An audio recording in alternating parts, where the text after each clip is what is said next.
আসসালামু আলাইকুম। এমসিজে নিউজের বিশেষ বুলেটিনে আপনাদের সবাইকে স্বাগত জানাচ্ছি। সাথে আছি আমি ফারিহা কাদির ঐশী। শুরুতেই দেখে নিচ্ছি সংবাদ শিরোনামগুলো।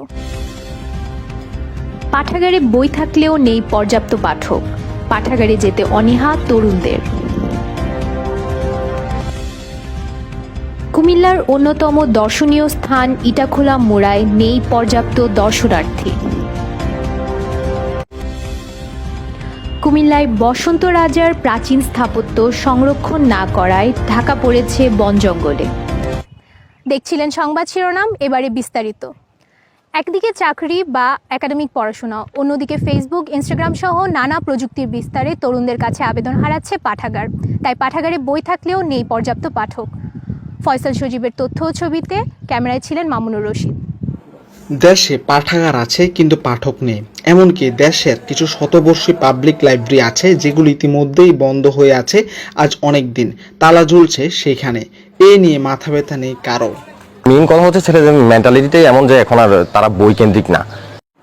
এছাড়াও চাকরির পড়াশোনা কিংবা শিক্ষার্থীদের স্ব ডিপার্টমেন্ট কেন্দ্রিক পড়াশোনার দিকে ঝুঁকে পড়াকে দায়ী করছেন সংশ্লিষ্টরা।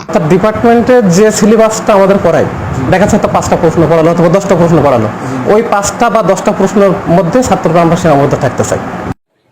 তবে শিক্ষার্থীদের সাথে এই বিষয়ে কথা বলতে চাইলে তারা উল্টো অভিযোগ করেন তাদের বিশাল লম্বা একাডেমিক সিলেবাসকে। পড়াশোনায় তো শিডিউলটা এত বিজি হয়ে গেছে যে আমরা টাইমই পাচ্ছি না। বিশেষজ্ঞরা বলেন, অবশ্যই এটি আমাদের পরবর্তী প্রজন্মের জন্য একটি গুরুতর সমস্যা। আমরা যদি তরুণ প্রজন্মকে জোরপূর্বক পাঠাগারে নিয়ে যাই, তারা কিন্তু পাঠাগারে থাকবে না, বা অন্য কোনো পদ্ধতিতে যদি পাঠাগারকে তাদের কাছে আনা যায়, বরং সেটা তাদের জন্য সহজ হতে পারে। শুধুমাত্র পাঠ্যপুস্তক আর পাতানো পরীক্ষার ফল নিয়ে ব্যস্ত আমরা সবাই।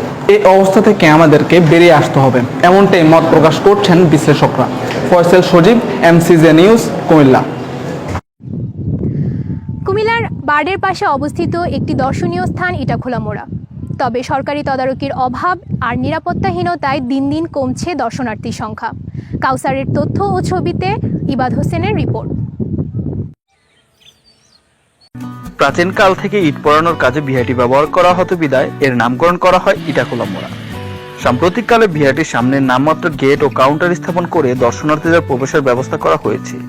ভিআইটির মূল আকর্ষণ 13.1 মিটার ভিতের বিস্তীর্ণ স্তূপ কমপ্লেক্স, যার মধ্যস্থলে রয়েছে একটি ক্ষুদ্র পীঠস্থান ও একটি মস্তকবিহীন মূর্তি। ইটাখোলা মোড়া 7ম ও 8ম শতকে নির্মিত একটি বৌদ্ধ মন্দির। এটি সমতল ভূমি থেকে 40 ফুট উপরে অবস্থিত। বিভিন্ন সময় প্রত্নতাত্ত্বিক খননের ফলে একটি বৌদ্ধ মঠ ও বৌদ্ধ স্তূপের সন্ধান পাওয়া যায়। ভালো লাগছে, এখানে দেখাশোনা করছি, খুব সুন্দর লাগে এখানে। শালবন বিহার, ময়নামতি জাদুঘর ও রূপবান মোড়ার মতো ইটাখোলারও ঐতিহাসিক গুরুত্ব রয়েছে। তা সত্ত্বেও এটি জনগণের কাছে তেমন পরিচিতি পাচ্ছে না। 200 থেকে 250 পর্যটক আসে।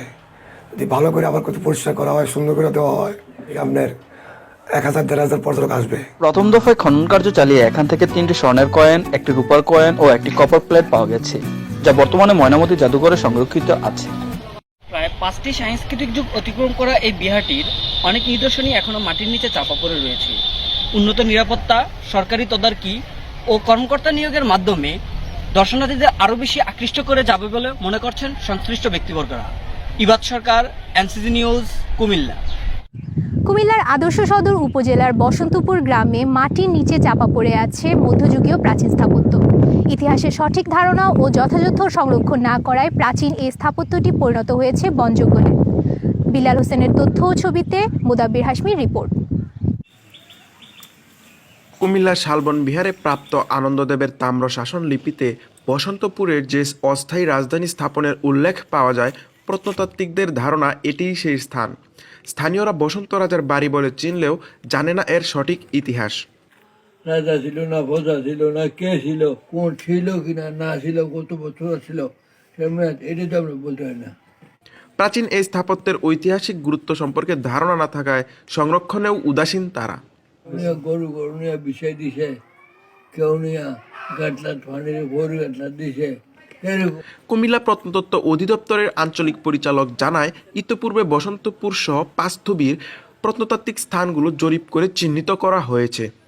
তবে প্রত্নতত্ত্ব অধিদপ্তরের লোকবল এবং বিভিন্ন সীমাবদ্ধতার কারণে সরকারিভাবে স্থাপত্যগুলো এখনো সংরক্ষণ করা হয়নি। গত জুলাই মাসে আমরা একটা অনুমোদনের জন্য আমাদের প্রধান কার্যালয়ে প্রত্নতাত্ত্বিক খননের জন্য আমরা প্রস্তাবনা দিয়েছি।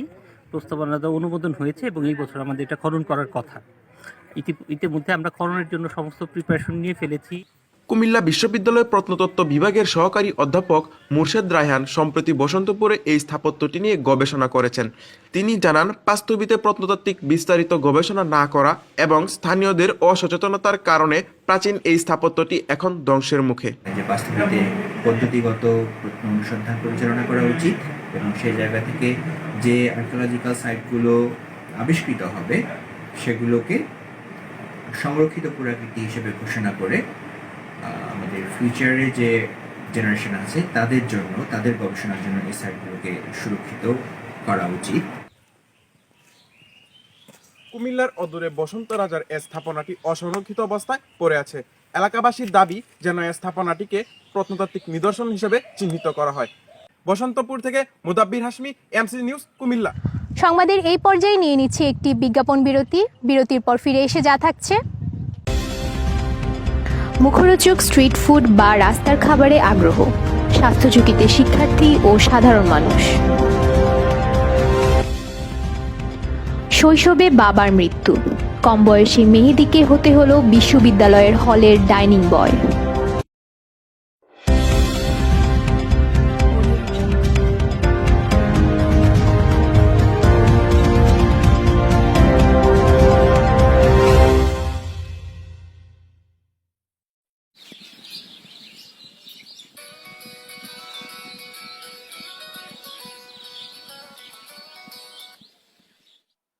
Hello, Ma. Oh my God. Other my boyfriend. Moi সম্পূর্ণ চাকমা, moi mama বাচ্চা নারা হুপ হতফাং, পিতমের ব্যাকশত নারা জুজু। নমস্কার, নাম রাতুল সিনহা। আমি মোর ভাষা আনরে খুব ভালোবাসুরি। এই ভাষা দিবস যত মানুষ মরিছি ও তার প্রতি আমি শ্রদ্ধা জানাই। আনে মানে কগ্ন হাম জাগো চরক মানে কগ্নে দিবস নে হাম্বা।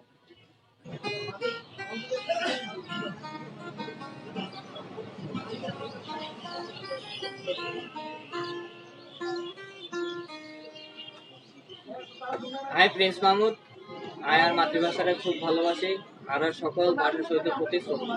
nga namin pagkita ongkyo sa Barma nga nima sa abo ko utsate gabalung sa কিছু সাফিরে আপন জু লুবো ঠিক হবায়া।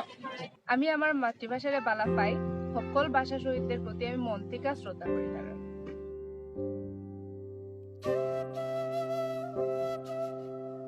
পৃথিবীতে প্রায় ৭,০০০ ভাষা আছে। পৃথিবীর ভাষাগুলোর শব্দ হয়তো আলাদা, কিন্তু মানুষ তার নিজ নিজ ভাষায় মনের যে ভাব প্রকাশ করে তা কিন্তু আলাদা নয়। আন্তর্জাতিক মাতৃভাষা দিবসে শহীদদের রক্তে কেনা মায়ের ভাষায় কথা বলার অধিকারের প্রতি রইল আমাদের বিনম্র শ্রদ্ধা। প্রত্যেকটি ভাষা হোক উন্মুক্ত, মায়ের ভাষাই হোক মনের ভাব প্রকাশের অনন্য মাধ্যম।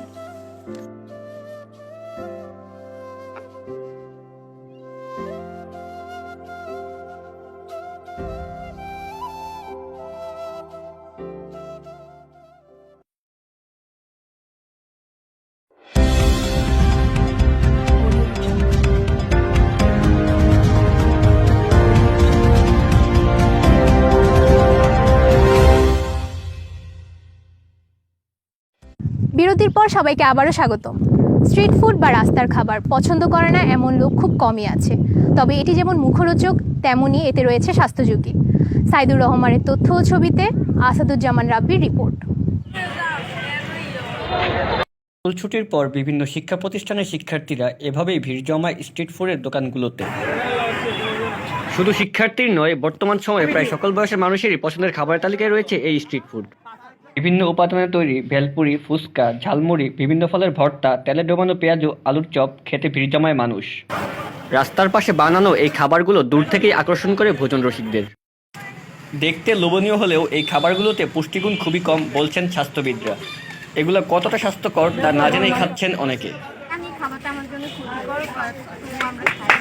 কতটা অস্বাস্থ্যকর এটা সকলের কাছে অবগত না, টক থাকার কারণে খেতে হচ্ছে।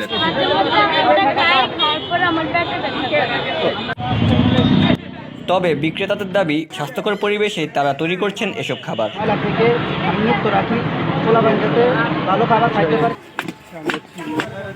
জনস্বাস্থ্যবিদরা বলছেন, মানহীন এইসব খাবারে বিপজ্জনক হারে ব্যাকটেরিয়া থাকে। এগুলো শরীরে প্রবেশ করলে মারাত্মক স্বাস্থ্য ঝুঁকি তৈরি হয়। এই খাবারগুলি সাধারণত পানির সাথে সম্পর্কিত। পানির সাথে সম্পর্কিত যে খাবার, সেই ক্ষেত্রে যদি পানিটা ভালো না হয় তাহলে স্ট্রিট ফুড খাওয়ার সাথে সাথে পানিবাহিত রোগ, ডায়রিয়া, এবং এটা বড় আকারে হইলে যেটা আমরা বলি যে অ্যাকুট গ্যাস্ট্রাইটিস অথবা ফুড পয়জনিং জাতীয় সমস্যা হতে পারে। অস্বাস্থ্যকর পরিবেশে তৈরি এসব খাবারের স্বাস্থ্য ঝুঁকি এড়াতে জনসচেতনতাকে গুরুত্ব দিয়েছেন এই স্বাস্থ্যবিদ।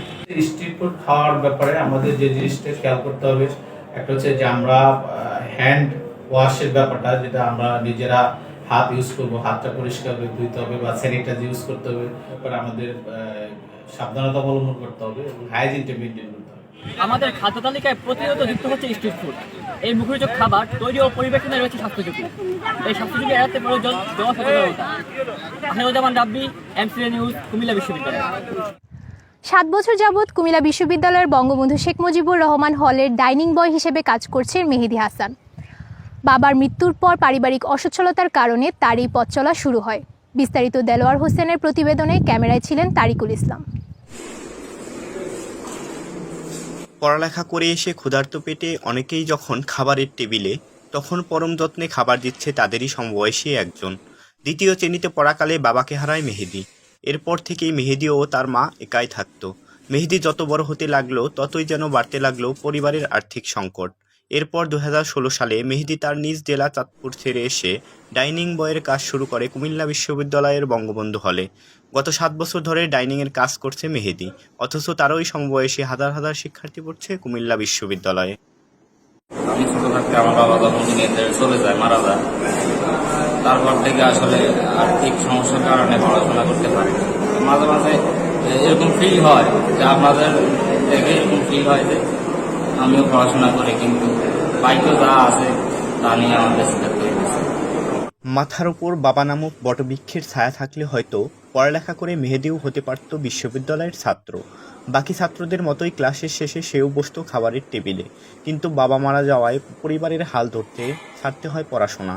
হলের ডাইনিংয়ে কাজ করে যাচ্ছে তার মাকে একটু ভালো রাখতে এবং নিজে একটু ভালো থাকতে। আসলে যেহেতু একটা শিক্ষা প্রতিষ্ঠান, দেশের সর্বোচ্চ শিক্ষা প্রতিষ্ঠান, তো আমি দীর্ঘদিন ধরে এখানে কাজ করতে করতে আমার কাছে এমন মনে হইতেছে যে আমার এখানে অনেক ভালো লাগে। তো এখন কম হলেও আমার কাছে ভালো লাগে, যেহেতু একটা শিক্ষা প্রতিষ্ঠান। এভাবেই ভাগ্যের নির্মম পরিহাসে পড়ালেখার হাতখড়ি শেষে মেহেদীর মতো পরিবারের দায়িত্ব মাথায় নিয়ে অনেকেই হয়ে যায় হলের ডাইনিং বয়। দেলোয়ার হোসেন, এমসিজে নিউজ, কুমিল্লা বিশ্ববিদ্যালয়, কুমিল্লা। সংবাদের শেষ পর্যায়ে এসে সংবাদ শিরোনামগুলো দেখে নিচ্ছি আরেকবার। পাঠাগারে বই থাকলেও নেই পর্যাপ্ত পাঠক, পাঠাগারে যেতে অনীহা তরুণদের। কুমিল্লার অন্যতম দর্শনীয় স্থান ইটাখোলা মোড়ায় নেই পর্যাপ্ত দর্শনার্থী। কুমিল্লায় বসন্ত রাজার প্রাচীন স্থাপত্য সংরক্ষণ না করায় ঢাকা পড়েছে বন জঙ্গলে। মুখরোচক স্ট্রিট ফুড বা রাস্তার খাবারে আগ্রহ, স্বাস্থ্য ঝুঁকিতে শিক্ষার্থী ও সাধারণ মানুষ। শৈশবে বাবার মৃত্যু, কম বয়সী মেহেদীকে হতে হলো বিশ্ববিদ্যালয়ের হলের ডাইনিং বয়। এই ছিল আমাদের আজকের আয়োজন। এতক্ষণ সাথে থাকার জন্য ধন্যবাদ।